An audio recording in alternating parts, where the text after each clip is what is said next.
Et si on respirait? Vous l'avez peut-être oublié, mais quand vous étiez bébé, vous respiriez exactement de la bonne façon. Ni trop haut, ni trop peu, au bon rythme, à la bonne profondeur, avec vos poumons mais aussi avec vos côtes et votre ventre. Un acte pourtant si simple mais l'immense majorité des adultes ne savent plus respirer correctement. Vu son importance primordiale, il est indispensable de réapprendre ce réflexe de base. Une bonne respiration est profonde. Nous respirons beaucoup trop petit. Lorsque l'air reste au stade du thorax, le corps s'adapte en levant les épaules, créant ainsi des tensions. Elle devrait être silencieuse, sans sifflement ni ronflement, ou tout autre bruit trahissant un obstacle à l'air et à un rythme lent et régulier. Respirer trop vite, c'est respirer mal. Le mouvement de l'air dans les voies respiratoires doit être fluide, harmonieux et sans à-coups. Il faut passer au moins autant de temps à expirer qu'à inspirer. Expirer à fond est essentiel car si on conserve de l'air vicié, on ne le remplace pas par du propre. L'oxygène est une source essentielle de vie et d'énergie. Il est donc possible d'augmenter considérablement notre vitalité si nous respirons correctement. Joan Borisenko, docteur en médecine et cofondatrice au début des années 1980 de la Mind Body Clinic à l'Université de Harvard présente la respiration en ces mots. Si vous désirez maîtriser en partie votre vie, apprenez à respirer à partir de votre diaphragme. Cela vous met automatiquement en position de relaxation. Quand vous provoquez cet état, votre fréquence cardiaque et votre tension diminuent, tandis que le taux de cholestérol et celui des lactates dans le sang augmentent.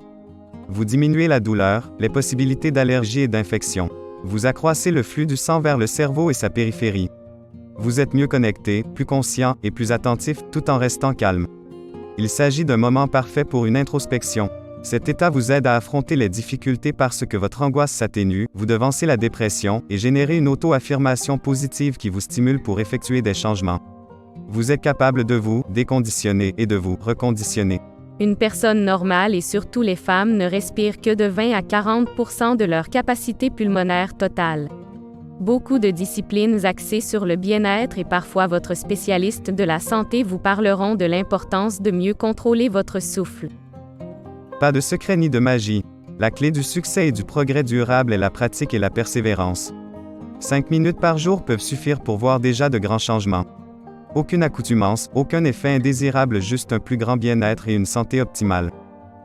Vous vous demanderez peut-être même pourquoi depuis si longtemps vous ne respiriez plus qu'à 20 à 40% de votre capacité pulmonaire totale, alors que maintenant vous pouvez enfin atteindre votre plein potentiel. Une respiration complète et profonde agit favorablement sur tout l'organisme et la santé.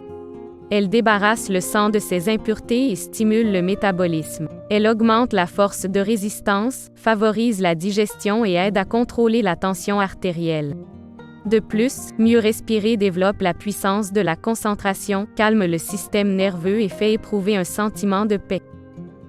Bonne nouvelle, ces techniques de respiration profonde peuvent se pratiquer dans toutes les positions, couchée, assise, debout ou en marchant.